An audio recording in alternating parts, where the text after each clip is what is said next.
Hello বন্ধুরা, কেমন আছো তোমরা সবাই? আশা করি সবাই ভালো আছো। আমি দেখো মাত্র স্নান করে আসলাম। তো স্নান করে এসেছি,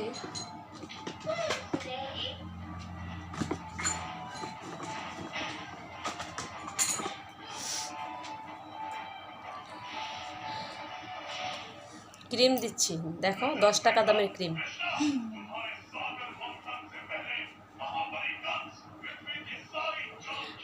আমার যখন বিয়ে হচ্ছিল, যখন আর কি সোনা কাপড় হবে, ফ্যানটা দিই, গরম লাগছে খুব। স্নান করার সাথে সাথেই আবার গরম লেগে যায়।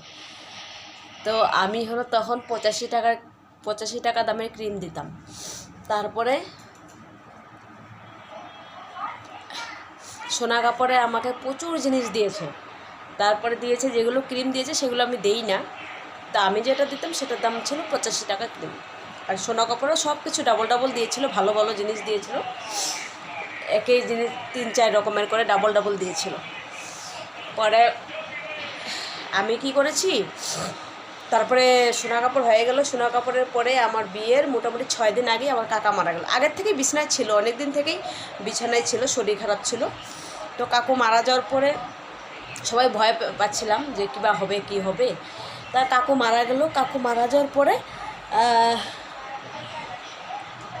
বিয়ে করতে এসছে মানুষটা এদিকে, তো কাকু মারা অসুস্থ পড়ে গেল। তো আমার সঙ্গে দেখা করতে গেল আমাদের বাড়িতে। দেখা করতে গিয়ে তখন 1-2 দিন ছিল আমাদের বাড়িতে। তারপরে দেখলো যে আমি ক্রিম দিয়ে স্নান করে আসলে পরে দেখে যে আমি এই ক্রিমটা দিই, সামনে সব সাজানো ছিল। তো দেখেছে। তারপরে বিয়ের পর থেকে আমাকে এই ক্রিমটাই এনে দিত। আমি বলিনি যে আমাকে এটাই এনে দাও, তো সবসময় এই ক্রিমটাই আমাকে এনে দিত। তারপরে এখনও বাড়িতে আসলে ওরকম ক্রিমই আসলে আনে বা ওখান থেকে নিয়ে আসে। আর আমি বাড়িতে এখন এমন হয়েছে, মানে বাচ্চা কাচ্চা সারাদিন এটা ওটা লাগতেই থাকে। তাই চলুক, যেভাবে চলছে, মানে কোনো কি নেই। এখন 10 টাকা দামের ক্রিমেই চলে আমার।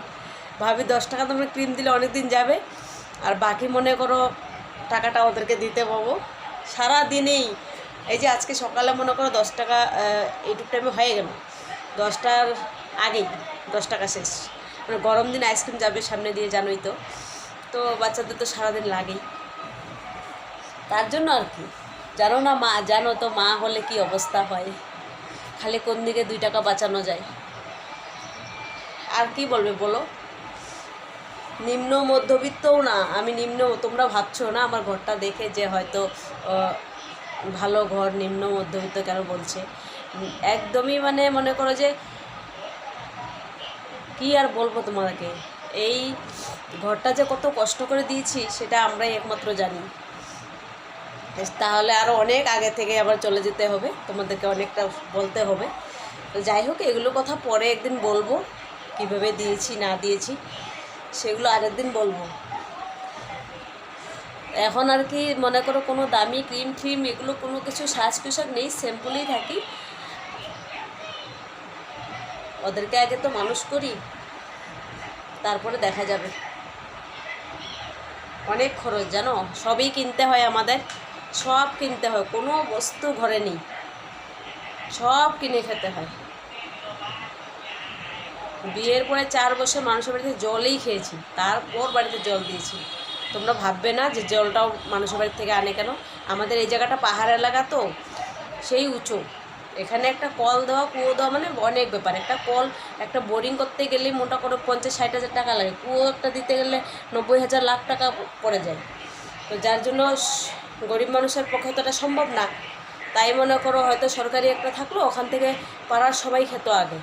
যখন আমি বিয়ে হয়ে আসছি সবার বাড়িতে ছিল, মাঝে মাঝে 1-2জনের বাড়িতে ছিল পাড়াতে, ওখান থেকেই আনতাম গিয়ে।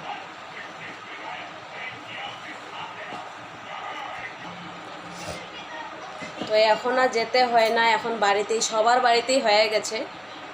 এখন আর কেউ মনে করো যায় না কারো বাড়িতে, সবার বাড়ি বাড়ি হয়ে গেছে। তো চলো সবাইকে টাটা।